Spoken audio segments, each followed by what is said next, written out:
پاکستان میں موٹر وے کی تعمیر کا عظیم ترین منصوبہ 11 جنوری 1992 کو شروع ہوا تھا۔ اس وقت کے وزیر اعظم نواز شریف نے اسلام آباد سے لاہور کے درمیان 339 کلومیٹر طویل M2 کا سنگ بنیاد رکھا اور اس کا افتتاح بھی خود نواز شریف نے 26 نومبر 1997 کو کیا تھا۔ 18 مارچ 2020 تک پاکستان میں کل 1973 کلومیٹر طویل موٹر وے مکمل ہو چکی ہے، جبکہ 1763 کلومیٹر ابھی زیر تکمیل ہے۔ موٹر ویز کا ٹھیکہ 30 دسمبر 1991 کو جنوبی کوریا کی ڈائیوو کارپوریشن کو دیا گیا تھا۔ ڈیزائن اور تعمیر کی بنیاد پر 23,686 بلین کا معاہدہ کیا گیا تھا۔ اصل معاہدہ 4 لین کی سہولت کے لیے تھا۔ ڈائیوو نے فراہم کنندہ کے کریڈٹ کے طور پر $379 ملین کا قرض فراہم کیا، جس میں تعمیراتی لاگت کا 40% شامل ہے، باقی 60% لاگت حکومت ادا کرے گی۔ نواز شریف جس وقت اس پروجیکٹ کو عملی جامہ پہنا رہے تھے تو اس وقت پاکستان میں کوئی موٹر وے کے نام سے واقف بھی نہیں تھا اور اس کی اس وقت بہت مخالفت بھی کی گئی۔ اس کو ملکی معیشت کے لیے سفید ہاتھی بھی کہا گیا، لیکن نواز شریف پرعزم رہے کیونکہ ان کو پتا تھا کہ ملکی ترقی کے لیے سب سے پہلے ملک میں جدید روڈ نیٹ ورک کا ہونا بہت ضروری ہے۔ جب M2 1997 میں مکمل ہو گئی تو نواز شریف نے اس پر فورس قائم کرنے کے لیے اس وقت کے ماہر پولیس افیسر افضل شگری اور افتخار رشید کو نئی فورس قائم کرنے کا ٹاسک دیا۔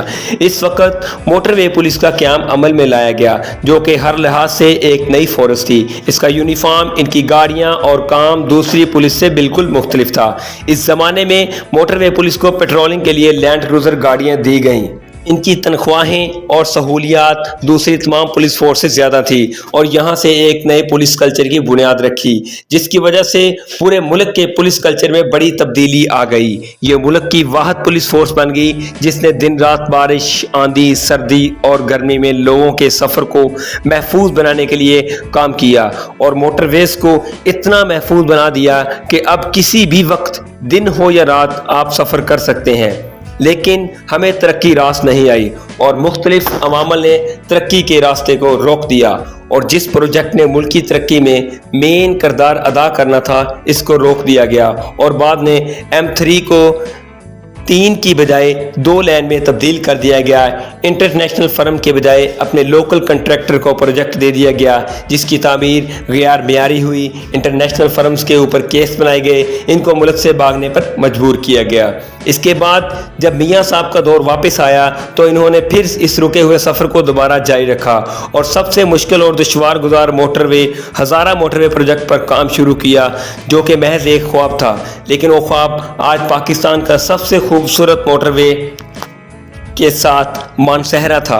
کوٹ سے اسلام آباد تک جہاں 6 سے 7 گھنٹے لگ جاتے تھے، وہ سفر اب محض 2 گھنٹے کا رہ گیا ہے۔ موٹر وے کی بدولت ہر انٹرچینج آج ایک نیا شہر بن گیا ہے اور ہزاروں لوگوں کو اپنے گھروں کے نزدیک روزگار بھی مل گیا ہے۔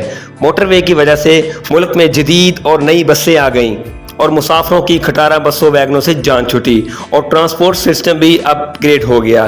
جنوبی ایشیا میں پاکستان وہ ملک بن گیا جس کے پاس وسیع موٹر ویز نیٹ ورک موجود ہے اور ہنگامی حالات میں جنگی جہاز بھی اتارے جا سکتے ہیں۔ اس سے قبل شیر شاہ سوری نے 16ویں صدی میں پشاور سے کلکتہ تک 2500 کلومیٹر طویل GT روڈ بنائی تھی۔ اس کے علاوہ شیر شاہ سوری نے اس کے ارد گرد پھلدار اور سایہ دار درخت لگائے تھے، قیام کے لیے سرائے اور پانی کے کنویں بنائے تھے۔ 1952 میں کراچی سے طور خم تک 1800 کلومیٹر تک طویل قومی شاہراہ کی از سر نو تعمیر کی گئی۔ تاریخ میں جب موٹر ویز اور ہائی ویز کا ذکر آئے گا تو اس میں نواز شریف کا ذکر بھی آئے گا۔